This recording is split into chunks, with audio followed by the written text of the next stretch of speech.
Now let's look at fluid. I'm not going to talk too much on the biochemistry and the rheology of OVD. We're just going straight forward. If you push a volume of fluid through a narrow channel, the fluid flow through easily. No very minimal resistance. If you push a very viscous, non-viscoelastic substance, it behaves almost like a solid. You can use a lot of pressure, it may not go through at all. That brings us to viscoelastic. And that is defined, the most important thing, physical property in OVD is plasticity. That is when, under pressure, when you force the pressure on it, and especially how fast you apply the pressure, the substance changes its physical behavior. Alright, that is what is defined, the threshold is defined as U stress, it becomes fluid, more fluid-like. Plasticity indicates how fluid it is. So just to illustrate, the OVD generally are like spaghetti or spring coiled up, entangled. They are not individual, they are entangled. So they can behave very cohesively, very solidly. When you apply pressure initially, there is resistance, but once you push a little bit further and faster, the coil, the spring uncoiled as shown here, and then you can force it, suddenly they give and go through a narrow channel. But of course, different OVD is slightly different. Most viscoelastic, they use 27 gauge needle, Visco Helon, I think Helon GB as well, but some like Helon 5 or Helon Pro now they call it, you have to be a 25 gauge needle because these are much more viscous. Now, this is just to show you the viscosity of different substances. Water is very fluid. Blood is thicker. That's why blood is thicker than water. Coffee cream is thicker, and then tar is almost 1 million MPa. That's the viscosity. All right, the number indicates the viscosity of the substance. If you look at OVD, this is OVD. You can see that some of them is almost as thick as tar. Right? But when you apply forces on it, and especially if you apply fast, the faster you apply, it behaves different. Above a certain speed, the viscosity turns to water. Alright, if I show you here again, water is here, this is tar. So essentially, the viscoelastic, when static, when there's no pressure on it, can be as thick as tar, or at least as thick as honey, or thicker than honey. But once you apply a quick pressure on it, especially through a small bore channel, it has to flow through faster, it starts to behave like water. So that is the characteristic of OVD. So how do we use it in surgery? Mainly as a space maintainer. Now how do you inject OVD? I would suggest that once you go in, inject some just sub-incisional above the iris. The reason why is you want to depress the iris so that the OVD, when you inject the center, it doesn't creep underneath the iris. If you creep underneath the iris, it makes the surgery very difficult because the iris then will bow forward, and then it has a tendency to prolapse through the wound. Alright, so this is viscoelastic sub-incisional, then you continue to inject more viscoelastic in the anterior chamber until you depress the anterior chamber a little bit. That is the best time to do CCC. Alright, you need to depress so that it's almost flat, but don't overdo it, because if you overdo it, some of the cohesive will just escape out and the whole things come out one block, and then you're back to square one. The dispersive are better, they stay inside, but the dispersive are not that great. They maintain the AC but not as strong as the cohesive. So for capsulorhexis, OVD ensures the anterior chamber, alright, with a flatter capsule. the balance of forces are equal, they cancel one another, there's no some oblique or aberrant forces that complicate your CCC and make your CCC run out. Okay, like in this case, then you have forces that complicates the CCC. So you want to use viscoelastic to make sure that the AC, the ideal, what you call capsule diaphragm is almost planar. Most of the time when you just make the incision, the anterior chamber shallow a little bit, so your OVD will have to depress that a little bit. So for anterior chamber maintenance, of course, the cohesive is probably the best. Alright, the clarity, the cohesive is probably the most clear. The dispersive is okay, but you have to wait for a while because it comes out like spaghetti in the strings. After a while, they blend together, they are okay. The adaptive is the best, I think. We maintain the space well because it can actually stack up vertically without moving sideways. Alright, leakiness, the dispersive they leak big in pieces, so it's not a big problem. The cohesive is leaks either all or none or all. Most of the time it doesn't leak, but if you depress the wound too much, open up too much, or you exert too much pressure on the anterior chamber, the whole thing just come up and then back to square one. The viscoadaptive, they adapt so they don't leak so easily. Now when you do CCC with viscoelastic, you have to be careful. You don't lift up your CCC so much, it becomes a sail, and then the viscoelastic will give a lot of resistance to it, especially the more cohesive viscoelastic.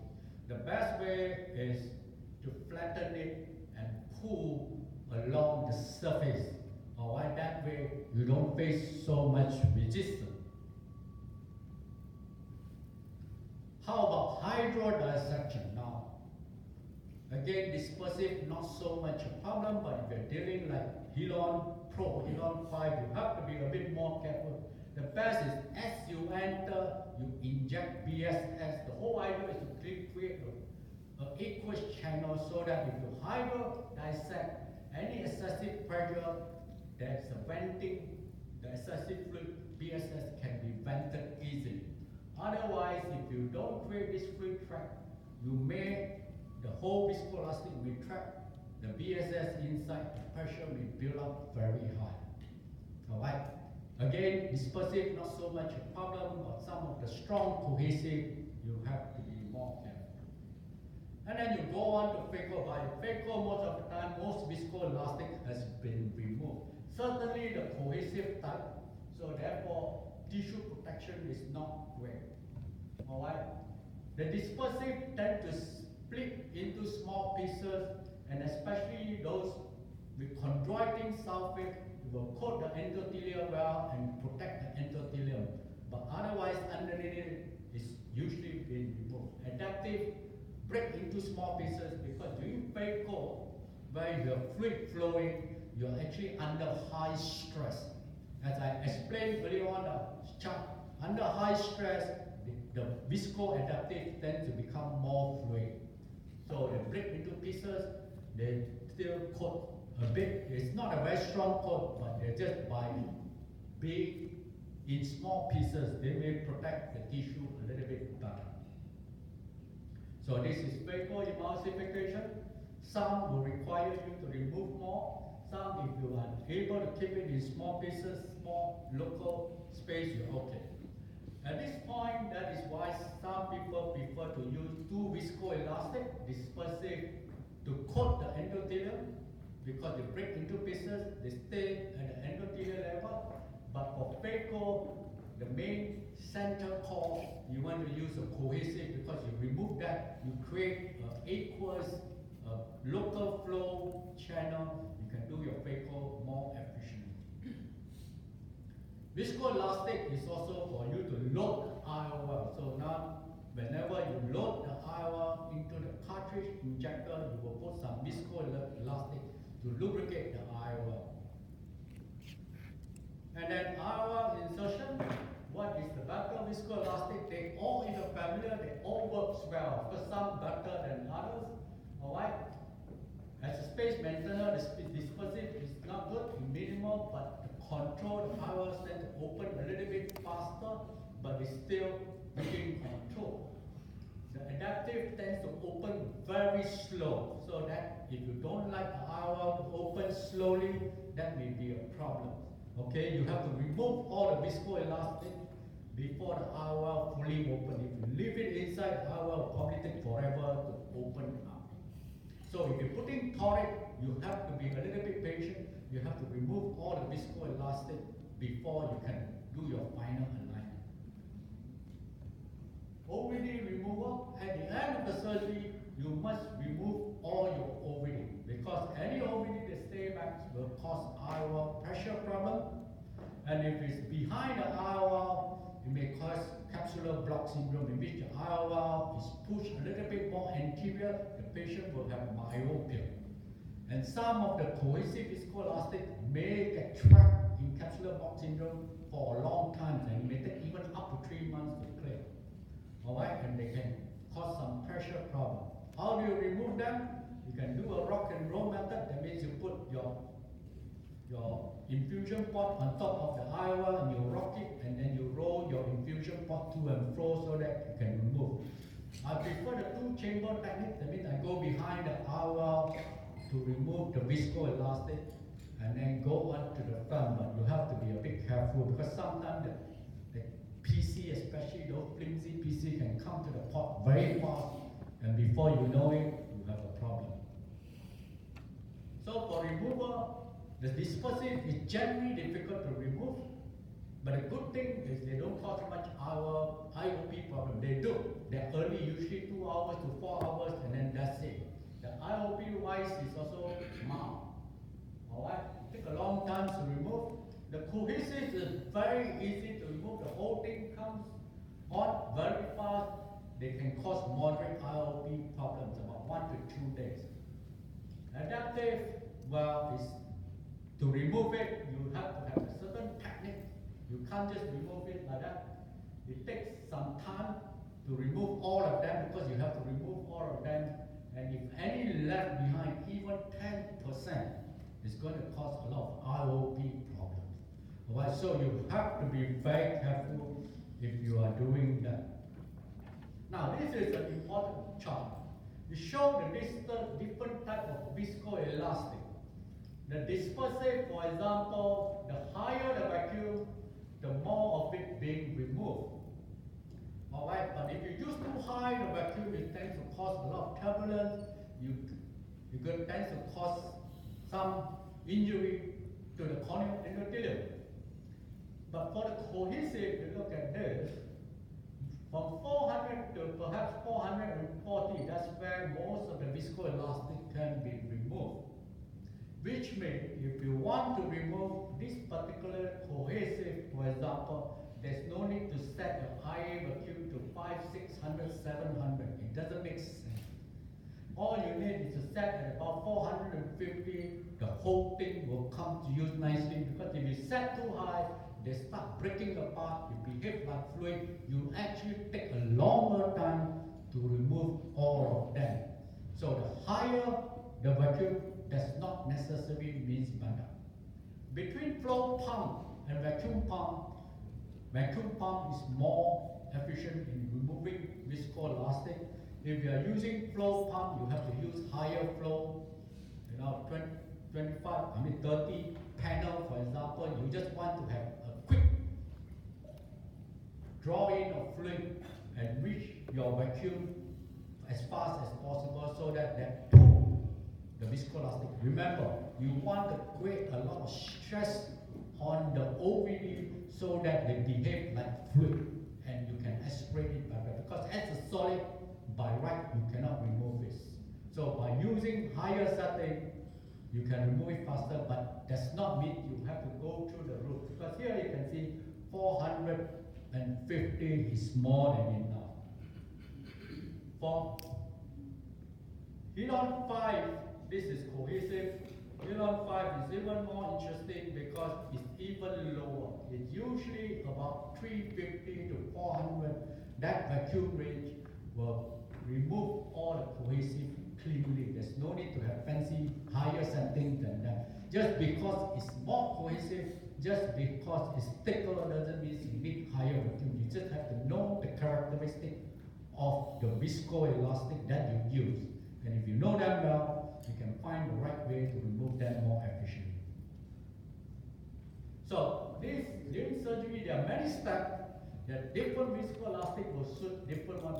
When you're filling anterior chamber, you want high pseudoplastic because the act of filling, you want it to behave as fluid as you inject. So that's high plasticity.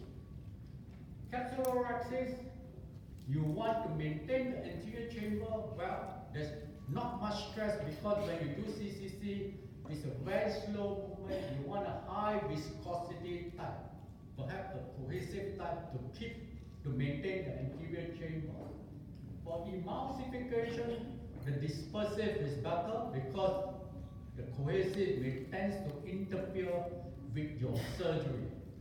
Alright? Nuclear expression is for ECCE. Again, that's back to pseudoplasticity because there's a movement of the hara. You want it to become more fluid. Alright?